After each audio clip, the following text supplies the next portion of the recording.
ছোট ভাই আমার ভাই এই যে চন্দ্রচন্দ্র সরকার গত 26/1/2025 সালে খাগড়াছড়ি পুলিশ সুপার কর্তৃক তাকে ক্লোজ করে, কিন্তু এই মামলায় তার এরেস্ট দেখানো হয়েছিল ট্রাইব্যুনাল কর্তৃক 28/1/2025 তারিখে।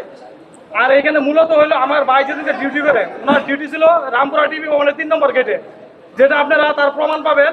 এই মামলার যত ডকুমেন্ট, সব ডকুমেন্ট প্রসিকিউশন পক্ষই উত্থাপন করতে, আমরা কোনো ডকুমেন্ট কিছু দেই নাই।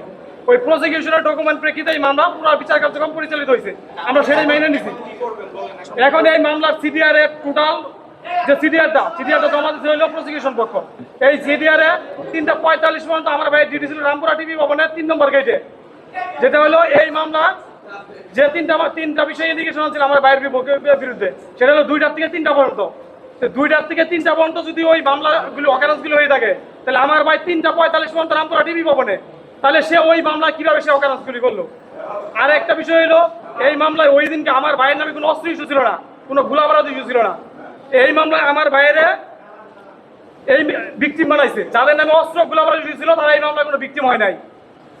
যে বিষয়গুলি হলো ট্রাইব্যুনালে বিচারপতিরা প্রসিকিউশনে জিজ্ঞাসা করছিল যে যার নামে অস্ত্র ইস্যু নাই, তাহলে সেই মামলায় গুলি করলো কিভাবে।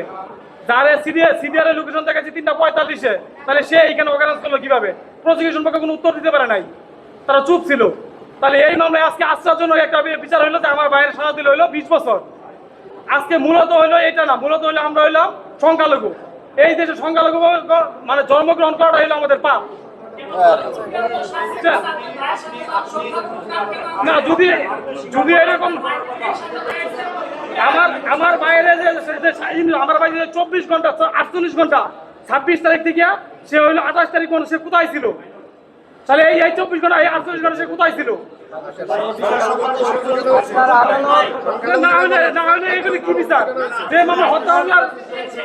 আপনার কিছু অন্য কিছু বলার থাকলে বলেন। আদালত না উদ্দেশ্যমূলক আপনার আইনজীবী গত 7-8 মাস ধরে ট্রায়াল চলছে, কোনো পর্যায়ে এই ইস্যুটা সামনে নিয়ে আসে না। এই কারণে এর আগে আমরা একটু জানতে চাই, এই কারণে হচ্ছে এর আগে এই চাকমার ঘটনায় মামলায় সংখ্যালঘু আসামি সেখানে ছিলেন, তাদের দিক থেকে এ ধরনের অভিযোগ আসেনি। তার মানে আপনারা এই আপনি যে শব্দটা উচ্চারণ করলেন সেই কারণে এই বিচার ব্যবস্থার উপর আপনাদের কোনো আস্থা নাই? বিচার ব্যবস্থার আস্থা আছে, কিন্তু হলে একটা বিষয় হলো যে এখানে আমার ভাইয়ের কোনো ডকুমেন্টই পাচ্ছে না, তাহলে কিসের উপর আমার ভাইয়ের বিচারটা হচ্ছে? সে এই 48 ঘন্টা কোথায় ছিল সেটা তো বের করা উচিত ছিল।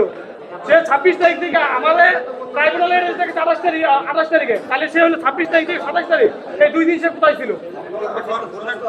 এই ফুটেজ তার কাছে জুল করে নিছে পুলিশ কাস্টডি থেকে। আচ্ছা, আপনি কি করেন?